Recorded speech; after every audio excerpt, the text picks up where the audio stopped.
Eso es lo que vamos a estar tratando, poder sobrenatural. Ahora, creo en el tiempo que estamos viviendo que necesitamos comprender que la Biblia es un libro sobrenatural. La Biblia transforma vidas, transforma hogares, transforma corazones. La Biblia es un libro sobrenatural. No es un libro pasado de moda, no es un libro cualquiera, no lo es. Es el manual de instrucciones del fabricante dado a nosotros para que podamos vivir vidas felices, vidas bendecidas y mejores vidas, por supuesto, también. Al igual que la vara de Moisés, así como tuvo poder y el poder fue ilimitado, de la misma manera la Biblia es ese libro sobrenatural. Ahora, ¿qué quiero decir con sobrenatural? Quizás algunos lo entendemos, otros no, y a mí me gusta definirlo para poder entender mejor el corazón de Dios. Entonces, sobrenatural es que no pertenece al mundo terrenal, por supuesto. Lo sobrenatural no pertenece al mundo terrenal. Nos dice el manual de instrucciones, o sea, la Biblia, que Jesús y sus discípulos cruzaban el mar de Galilea y se levantó una gran tempestad. Al punto que los discípulos, algunos de ellos eran pescadores profesionales, se aterrorizaron, imagínense ustedes, pensaban que sin duda morirían. Quizás no habían visto anteriormente a una tempestad semejante cuando ellos usaban la barca para pescar, ¿verdad? Y por eso se atemorizaron. Ahora, los asustados discípulos hicieron algo. Aunque ellos tenían experiencia en el mar, tenían experiencia en la pesca, habían, me imagino que también experimentado, ¿verdad?, tempestades, pero como dije anteriormente, quizás esta fue totalmente diferente a las otras tempestades que habían afrontado ellos. Entonces estos asustados discípulos hicieron algo. Jesús estaba ahí, pero Jesús estaba durmiendo, Jesús estaba tranquilo. Entonces, ¿qué hicieron los discípulos? Despertaron a Jesús y gritaban en medio de los vientos huracanados y las olas golpeaban el bote. Imagínense ustedes la circunstancia. Vientos huracanados, no era un crucero como los que conocemos ahora, era un simple bote que podía haberse hundido tranquilamente, se podía haber también hasta quebrado, ¿verdad?, por la gran tempestad. Pero vayamos a Marcos, el manual de instrucciones, la Biblia nos da el pasaje. Y dice Marcos capítulo 4, versículo 38 y 39.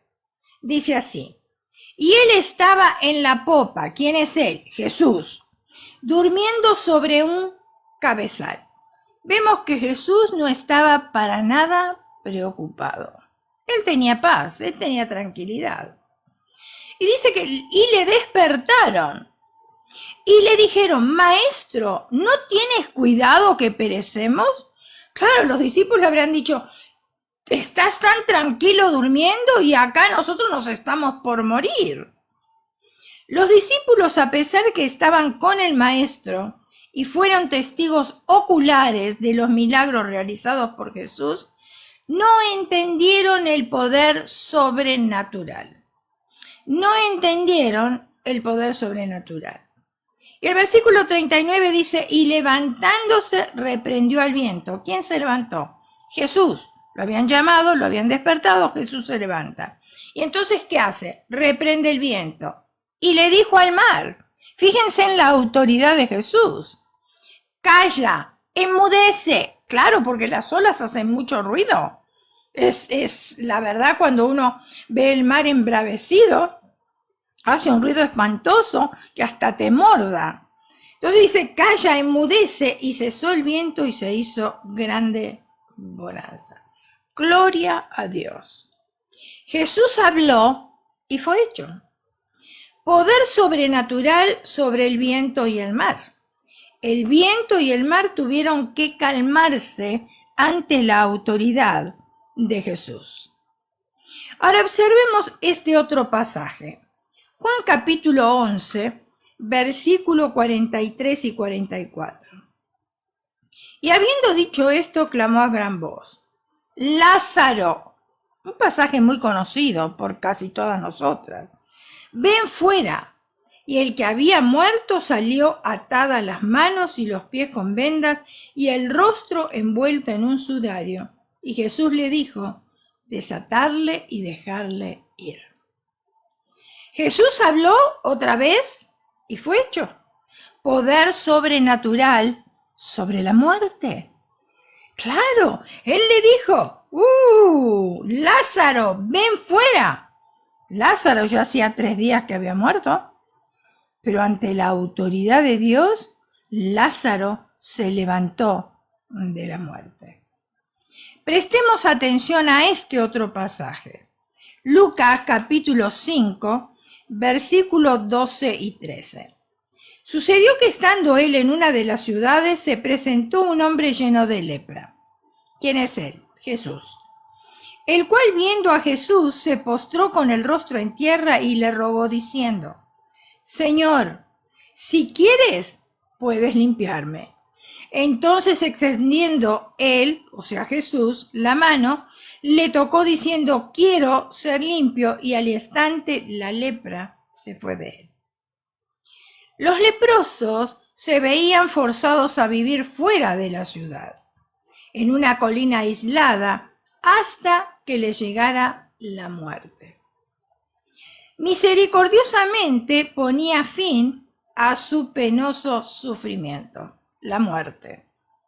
Sin embargo, un leproso se las arregló para llegar a Jesús y hacer una sencilla declaración. ¿Cómo hizo para salir de donde estaba y buscar a Jesús? Bueno, la Biblia no lo explica, pero sí dice que este leproso llegó hasta donde Jesús estaba e hizo esta declaración. Y Jesús le respondió: quiero ser limpio. Jesús habló otra vez y fue hecho. Poder sobrenatural sobre la enfermedad. O sea, que tanto el mar, tanto la muerte y tanto la enfermedad, Jesús habla y es hecho porque hay un poder sobrenatural. Ahora, esta voz que calmó el mar, levantó al muerto y curó al leproso, fue la misma voz que habló a las tinieblas. En la mañana de la creación, y la oscuridad huyó de la faz de la tierra. Ustedes recuerdan que dice la Biblia que estaba todo desordenado y vacío, pero el Espíritu de Dios se movía sobre las aguas. Y entonces, ¿qué fue lo que sucedió? Dios, como dije anteriormente, esta voz que calmó el mar, levantó el muerto y curó el leproso, fue la misma voz que le habló a las tinieblas, y de la oscuridad se hizo el día, se hizo las grandes lumbreras, las estrellas, la luz y todo lo que nosotros conocemos en el día de hoy. Ahora, yo sé lo que tú estás pensando. Quizás digas: pastora, todo el mundo sabe que el lenguaje de Dios y el lenguaje del Hijo es sobrenatural. Pero el mío no. Ahora, permíteme decirte con mucho amor que estás equivocada. Su lenguaje expresa el poder. Cada vez que proclamamos la palabra de Dios, nuestro lenguaje es sobrenatural. ¿Quieres poder sobrenatural? Ahí está el secreto. Cada vez que nosotros proclamamos la palabra de Dios, nuestro lenguaje es sobrenatural. Permítame compartir contigo lo que escuché decir de un predicador.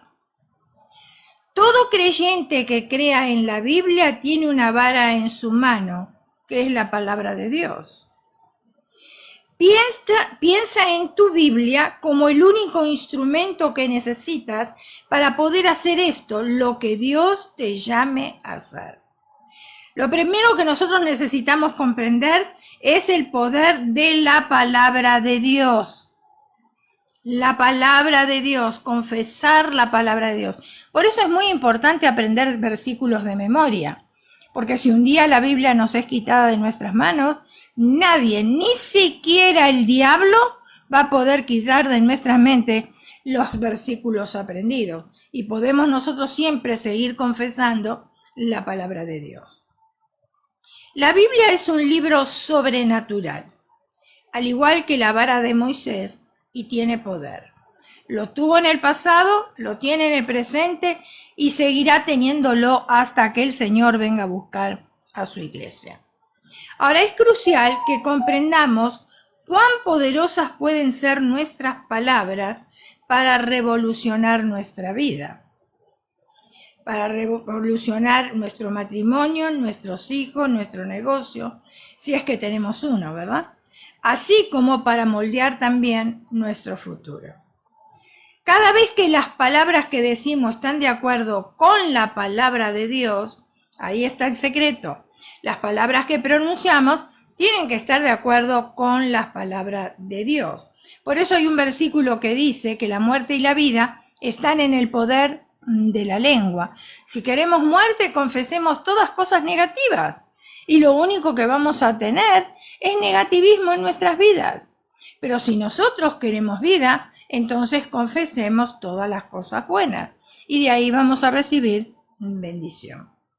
Ahora, cada vez que las palabras, lo vuelvo a repetir, que decimos están de acuerdo con la palabra de Dios, Jesús, el sumo sacerdote de nuestra confesión, liberará su autoridad y su bendición desde el cielo, cuando nosotros confesamos la palabra. Sobre nuestras palabras aquí en la tierra, y tenemos un poder sobrenatural increíble mediante nuestro lenguaje con dirección divina. Si no lo has puesto en práctica hasta ahora, comienza a ponerlo en práctica porque sí funciona. Sí funciona. Si nos negamos a proclamar la palabra de Dios sobre nuestra vida y la vida de nuestros seres queridos, mediante la bendición profética, nos estamos separando de nuestro sumo sacerdote en el cielo. Quizás tus hijos no sean salvos todavía, y tú quieres verlo en el camino del Señor. En vez de llamarlos impíos, mejor decir, yo profetizo sobre la vida de mi hijo, de que él va a estar sirviendo al Señor, que él va a ser un hijo de Dios. Lo mismo lo tenemos que hacer con nuestro esposo, y lo mismo tenemos que hacerlo en nuestras vidas. Muchas veces decimos, ay, yo ya con esto no puedo más, no puedo seguir adelante. No nos dice eso la palabra de Dios. La palabra de Dios nos enseña todo lo puedo en Cristo, quien me fortalece. Todo es todo. No podemos agregarle nada. Entonces, ¿cómo voy a decir yo no puedo? No puedo decir eso porque la palabra de Dios no está de acuerdo con mi lenguaje, no está de acuerdo con mi vocabulario. Entonces, para yo recibir poder sobrenatural, yo tengo que confesar lo que la palabra de Dios me dice. Es muy común en nuestros días escuchar a algunos cristianos atando y desatando. Ay, a muchos cristianos les gusta atar al demonio, desatar enfermedades y bueno, hacer muchísimas cosas. Atando y desatando demonios y hasta el mismo diablo. En cierta ocasión escuché a un cristiano decir que había atado al demonio tantas veces que ya había perdido la cuenta.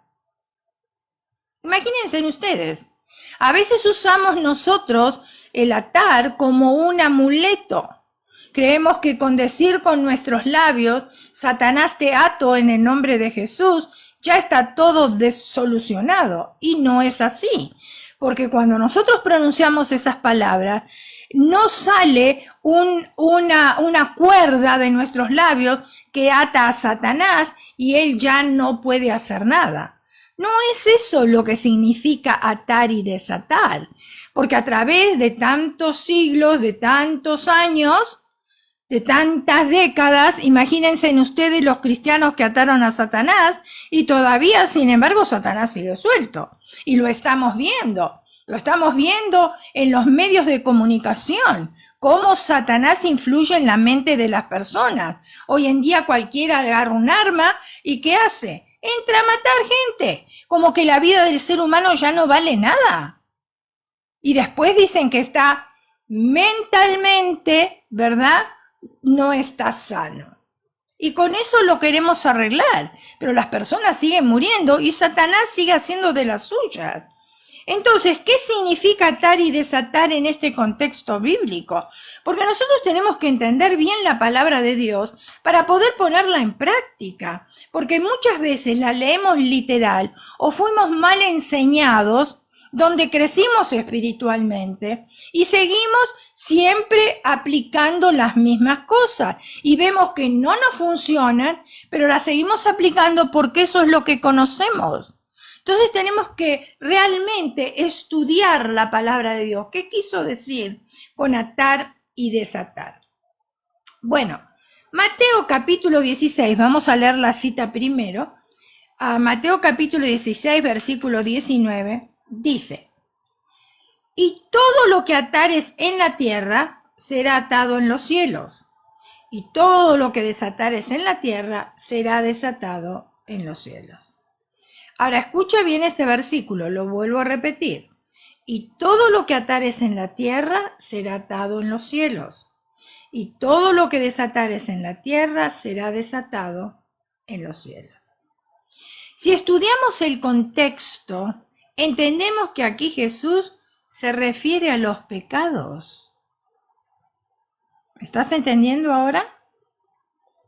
La interpretación de este pasaje de Mateo 16, 19 es confirmada por Jesús hablando a sus discípulos después de su resurrección y los envía a predicar para edificar a la iglesia.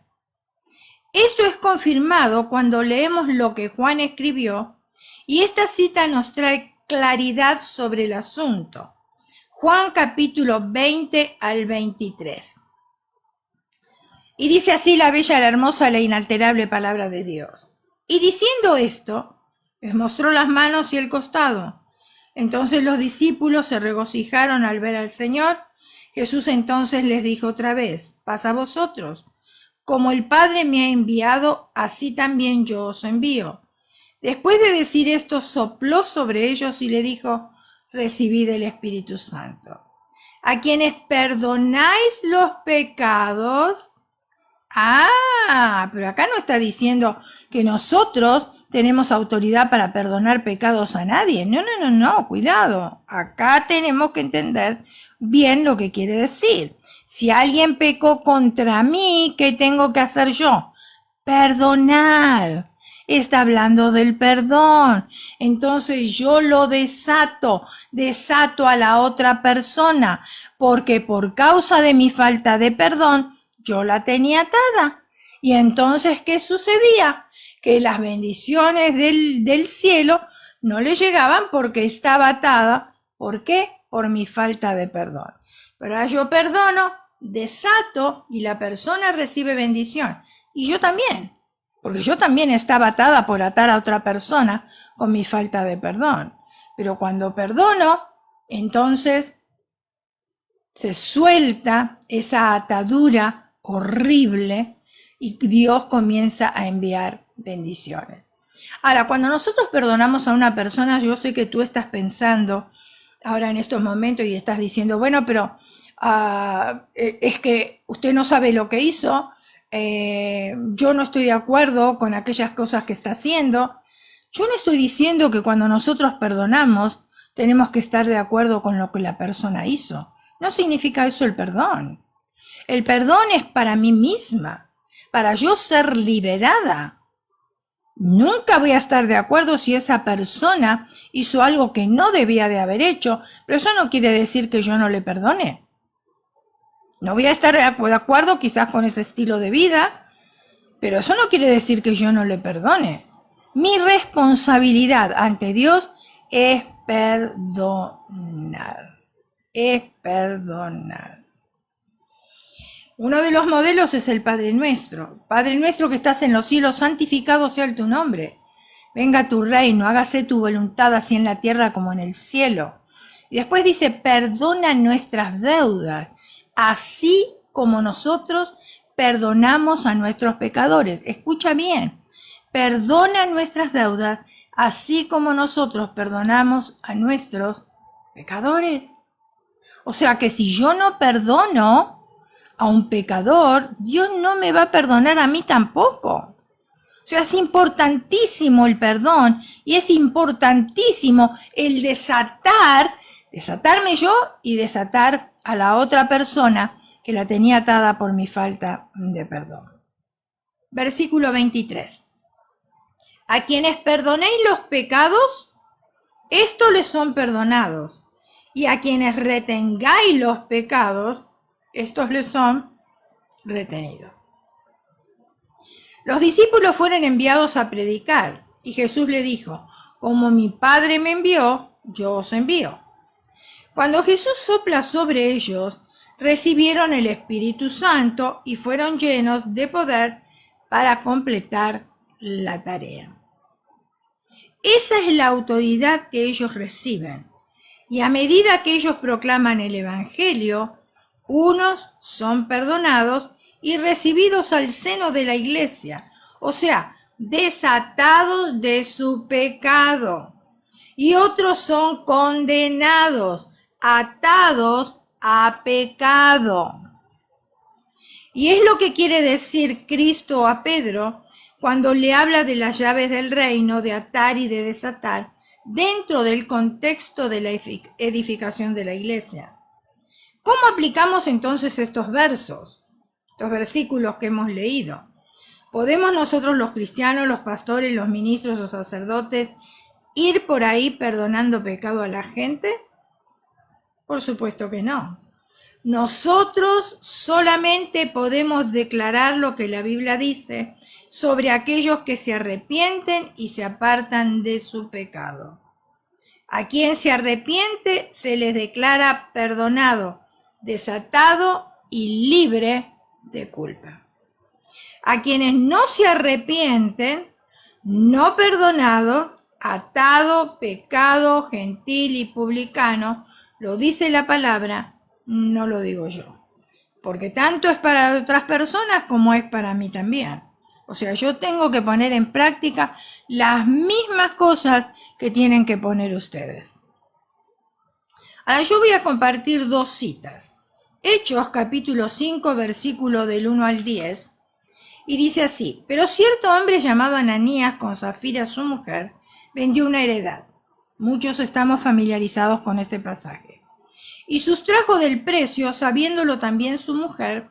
¿Quién sustrajo del precio? El esposo. Sabiéndolo también su mujer, y trayendo solo una parte, lo puso a los pies de los apóstoles. Y dijo Pedro, Ananías, ¿por qué llenó Satanás tu corazón para que mintieses al Espíritu Santo y sustrajeses del precio de la heredad? Reteniéndola, ¿no se te quedaba a ti? ¿Y vendida no estaba en tu poder? ¿Por qué pusiste esto en tu corazón? No has mentido a los hombres, sino a Dios. Al oír Ananías estas palabras, cayó y expiró, y vino un gran temor sobre todos los que oyeron. Versículo 6. Y levantándose los jóvenes, lo envolvieron y sacándolo, lo sepultaron. Pasado un lapso como de 3 horas, sucedió que entró su mujer, no sabiendo lo que había acontecido. Entonces Pedro le dijo, dime, ¿vendiste en tanto la heredad? Y ella dijo, sí, en tanto. Ya se habían confabulado. Ya el matrimonio estaba confabulado en mentir. En decir, lo vendimos por tanto, para no traer todo a los pies de los apóstoles, en vez de ser honesto, porque no necesitaban traer todo. Pero por lo menos tenían que ser honestos. Pero mintieron, le dieron lugar al enemigo. Versículo 9. Y Pedro le dijo, ¿por qué convenisteis en tentar al Espíritu del Señor? Cuando hacemos algo nosotros, que pensamos que lo estamos haciendo en contra de una persona, lo estamos haciendo en contra de Dios. Tenemos que tener más cuidado con aquellas cosas que hacemos. he aquí a la puerta los pies de los que han sepultado a tu marido y te sacarán a ti. Al instante ella cayó. O sea, esa mujer quedó viuda por un espacio de 3 horas nada más. Porque 3 horas después que murió el marido, murió ella también por los dos ser mentirosos. Al instante, dice el versículo 10, ella cayó a los pies de él y expiró, y cuando entraron los jóvenes la hallaron muerta, y la sacaron y la sepultaron junto a su marido. Pedro anuncia la sentencia que el cielo había decretado sobre Ananías y Zafira. La falta de arrepentimiento de ellos los ató a la tierra y en el cielo. Atar y desatar. La falta de arrepentimiento de ellos los ató a la tierra y en el cielo. Hechos capítulo 10, versículo 44 al 47. Mientras aún hablaba Pedro estas palabras, el Espíritu Santo cayó sobre todos los que oían el discurso. Y los fieles de la circuncisión que habían venido con Pedro se quedaron atónitos de que también sobre los gentiles se derramase el don del Espíritu Santo. Pedro anunció a la casa de Cornelio que habían sido perdonados en el cielo luego de recibir a Cristo. O sea, cuando nosotros nos arrepentimos de nuestros pecados e invitamos a Jesucristo a morar en nuestro corazón, nosotros somos perdonados en el cielo. Voy a contarles este ejemplo. Latif era el hombre más pobre de la aldea y cada noche dormía donde podía, bajo un improvisado techo o bien frente a la plaza del pueblo. Cada día se recostaba en un banco esperando que alguien le diera una limosna. Y solo comía.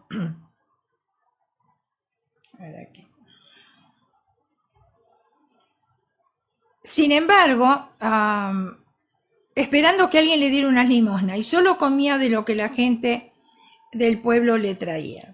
Sin embargo, a pesar de su aspecto y de su forma de vida, Latif, por ser anciano, era considerado como el hombre más sabio del pueblo. Me imagino por la experiencia de los años, ¿no? Una mañana, el rey, rodeado por sus guardias, apareció en la plaza. Caminaba entre los puestos con el deseo de hacer algunas compras, y de repente tropezó con Latif, que dormía a la sombra de un árbol. Alguien le dijo al rey que Latif era el hombre más pobre del pueblo, pero que era muy respetado por su sabiduría. El rey se acercó al mendigo y le dijo: si me contestas una pregunta, te doy esta moneda de oro. Latif lo miró despectivamente y le dijo: no hace falta. Puedes quedarte con tu moneda. ¿Para qué la querría yo? Dime, ¿cuál es tu pregunta? Había un problema que el rey no podía solucionar y hacía varios días que lo angustiaba. Un problema de bienes y recursos que sus analistas no habían podido solucionar. La respuesta de Latif fue justa y creativa. El rey se sorprendió. Dejó la moneda de oro a sus pies. Me imagino, cualquiera aceptaría una moneda de oro, ¿verdad? Sin embargo, él no la quiso. Y por supuesto el rey quedó sorprendido. Dice que dejó la moneda de oro a sus pies y se fue meditando sobre lo sucedido. Al día siguiente, el rey volvió a ver a Latif. Este, como de costumbre, descansaba debajo de un árbol. Otra vez el rey hizo otra pregunta, a lo que Latif le respondió sabiamente. El soberano volvió a sorprenderse de tanta sabiduría. Se sentó en el suelo frente a Latif y le dijo: querido amigo, te necesito a mi lado. Estoy agobiado por decisiones que como rey debo tomar. No quiero perjudicar a mi pueblo y tampoco ser un mal soberano. Te pido que vengas al palacio y seas mi asesor. Qué sincero, ¿verdad? Qué bueno. Te prometo que no te faltará nada y serás respetado. Después de pensar unos minutos, Latif aceptó la propuesta del rey. Esa misma tarde llegó Latif al palacio, en donde inmediatamente le fue asignado un lujoso cuarto a escasos metros de la alcoba real. Imagínense ustedes qué sorpresa para este hombre. Después de dormir en el banco de una plaza, bajo la sombra de un árbol, ahora se encuentra que está durmiendo en el cuarto de un palacio. En la habitación había una tina llena de agua tibia con especies esperándole. Durante la siguiente semana las consultas del rey se hicieron habituales. Latif siempre contestaba con claridad y precisión. El recién llegado se transformó en el interlocutor favorito del rey. En poco tiempo ya no había decisión o asunto que el monarca no consultara con su preciado asesor. Esto desencadenó los celos de todos los cortesanos que veían en el mendigo una amenaza para su propia influencia y un perjuicio para sus intereses. Un día todos los demás asesores pidieron audiencia al rey. Tu amigo Latif, como tú llamas, está conspirando para derrocarte, dijo uno de ellos. Enseguida se levantan los celos, la envidia, ¿verdad? No puede ser, dijo el rey, no lo creo. Puedes confirmarlo tú mismo, dijeron otros. Todos los días a las 5 de la tarde, Latif se escabulle del palacio hasta llegar a un cuarto, donde se reúne a escondida y no sabemos con quién. Conspiración, querer poner duda, cizaña. Le hemos preguntado a dónde iba y ha contestado con evasivas. Esa actitud terminó de alertarnos sobre su conspiración. El rey se sintió defraudado y dolido. Debía confirmar esas versiones. Y gloria a Dios, ¿no? Que por lo menos quiso confirmarlas y no se mantuvo con los chismes de los demás. Y esa tarde, en el horario previsto, lo aguardaba oculto en el recodo de una escalera. Desde allí vio cómo Latif llegaba a la puerta, miraba hacia los lados y asegurándose de que nadie lo viera, abría la puerta y se escabullía sigilosamente dentro del cuarto. Seguido de su guardia personal, el monarca golpeó la puerta. ¿Quién es?, dijo Latif. Soy yo, el rey, dijo el soberano. Ábreme la puerta. Latif abrió la puerta. No había nadie allí. Ninguna puerta, una ventana, ninguna puerta secreta, ningún mueble que permitiera ocultar a nadie. Solo había un piso, un plato de madera desgastado en un rincón, una vara de caminante y en el centro de la pieza una túnica gastada, colgada de un gancho en el techo. ¿Estás conspirando contra mí, Latif?, preguntó el rey. ¿Cómo se le ocurre, Majestad?, contestó Latif. De ninguna manera, ¿por qué lo haría? Vienes aquí cada tarde en secreto. ¿Qué es lo que haces aquí? ¿Para qué vienes a este deplorable cuarto en secreto? Latif sonrió y se acercó a la túnica rotosa y maloliente que pendía del techo, la acarició y le dijo al rey: Hace solo 6 meses, cuando llegué, lo único que tenía era esta túnica, este plato y esta vara de madera. Ahora me siento tan cómodo con la ropa que he visto, es tan confortable la cama en la que duermo, es tan halagador el respeto que me das y tan fascinante el poder que regalan mi lugar a tu lado, que vengo cada día para estar seguro de no olvidarme quién soy y de dónde vine. Es lo que Dios está esperando escuchar de nosotros, las mismas palabras. Las mismas palabras. No, estoy seguro, quiero estar seguro de no olvidarme quién soy y de dónde vine. Eso es lo que Dios quiere escuchar de cada una de nosotras, antes de liberar su poder para implementar en nosotras el lenguaje divino. Necesitamos comprender que la Biblia es un libro sobrenatural. Por eso necesitamos leerla. Es la carta del amado. Tenemos que empaparnos de la carta del amado, porque ahí hay un montón de cosas que Él nos dice, que Él nos quiere bendecir, que cuánto nos ama, que si obedecemos las cosas que vamos a tener, etcétera, etcétera, etcétera. Todo creyente que cree en la Biblia tiene una vara en su mano, que es la palabra de Dios. Al igual que la vara de Moisés, que tuvo poder y un poder ilimitado. Creo que en el tiempo que estamos viviendo necesitamos comprender que la Biblia es un libro sobrenatural. No es un libro pasado de moda como muchos creen. No es un libro aburrido como otros creen. No es un libro que lo guardo en la biblioteca y solamente lo agarro para sacarle el polvo y volverlo a guardar. Es un libro que tiene un poder sobrenatural, transformador. Es la misma palabra de Dios dada a nosotros. El manual de instrucciones dado a nosotros.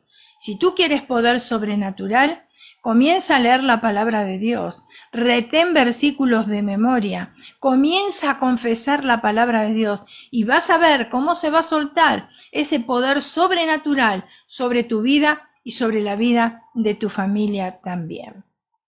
Y recibirás muchas más bendiciones de las que has recibido hasta ahora. ¿Por qué? Por leer la palabra de Dios, el libro sobrenatural.